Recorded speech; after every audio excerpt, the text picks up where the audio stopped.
ಈ ಒಂದು mirror sticker ಅನ್ನ ನಾನ್ ರಿಸೀವ್ ಮಾಡ್ಕೊಂಡಾಗ ನಾನಂತೂ ತುಂಬಾನೇ ಎಮೋಷನಲ್ ಆಗ್ಬಿಟ್ಟಿದ್ದೆ. ನಾನು ಕೂಡ ರಾಯರನ್ನ ಪೂಜೆ ಮಾಡ್ತೀನಿ. ಈ ಒಂದು ಪ್ರಾಡಕ್ಟ್ ನ ಗುರುವಾರನೇ ನಾನು ರಿಸೀವ್ ಮಾಡ್ಕೊಂಡಾಗ ಇನ್ನೂ ಖುಷಿ ಆಗಿತ್ತು ನನ್ಗೆ. ಜೀವನದಲ್ಲಿ ಎಷ್ಟೇ ಕಷ್ಟ ಇದ್ರೂ ಕೂಡ ಒಂದ್ ಸರ್ತಿ ರಾಯರನ್ನ ನೆನೆದ್ರೆ ಮನ್ಸು ನೆಮ್ಮದಿ ಅನ್ಸೋದು.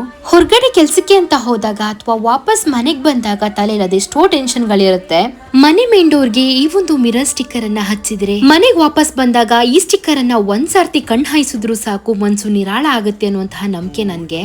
ಅದೆಷ್ಟೋ ಜನ ಫ್ಯೂಚರ್ಗೋಸ್ಕರ ತಮ್ಮ ಮನೆಯವ್ರಿಗೋಸ್ಕರ ರಾತ್ರಿ ಹಗಲು ಒಂದೇ ನಿದ್ದೆಗೆಟ್ಟು ಕೆಲಸ ಮಾಡ್ತಾರೆ. ಒಂದಲ್ಲ ಒಂದಿನ ಗೆದ್ದೆ ಗೆಲ್ತೀವಿ ಅನ್ನುವಂತಹ ನಂಬಿಕೆ ಮೇಲೆ ಭರವಸೆ ಮೇಲೆ ಅವರು ಹೋರಾಡ್ತಿರ್ತಾರೆ. ನಿಯತ್ತಿನ ದಾರಿಯಲ್ಲಿ ನಡೆಯೋರ್ಗೆ ಅಧರ್ಮದ ದಾರಿಯನ್ನ ಹಿಡಿದೇ ಇರೋರ್ಗೆ ರಾಯರು ಯಾವಾಗ್ಲೂ ಆಶೀರ್ವಾದ ಮಾಡ್ತಾರೆ. ಮೊದ್ಲು ನಾವು ಮನ್ಸನ್ನ ಶುದ್ಧ ಮಾಡ್ಕೊಂಡು ಇನ್ನೊಬ್ರಿಗೆ ಒಳ್ಳೆದನ್ನ ಬಯಸಿದ್ರೆ ದೇವರು ಯಾವಾಗ್ಲೂ ನಮ್ ಜೊತೆ ಇರ್ತಾನೆ. ಏನೇ ಕಷ್ಟ ಇದ್ರೂ ಕೂಡ ಒಂದ್ ಸರ್ತಿ ರಾಯರನ್ನ ನೆನೆರಿ.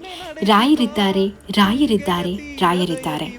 ಈ ಒಂದು ಮಿರರ್ ಸ್ಟಿಕ್ಕರ್ ನ ಲಿಂಕ್ ಅನ್ನ ನಾನು ಕೊಟ್ಟಿರ್ತೀನಿ. ನಿಮ್ಗೆ ಏನಾದ್ರೂ ಬೇಕು ಅಂತಿದ್ರೆ ಲಿಂಕ್ ಅಂತ ಕಮೆಂಟ್ ಹಾಕಿ.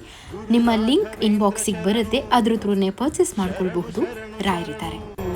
ಗುರು ಸಾರ್ವಭೌಮ ಶರಣು.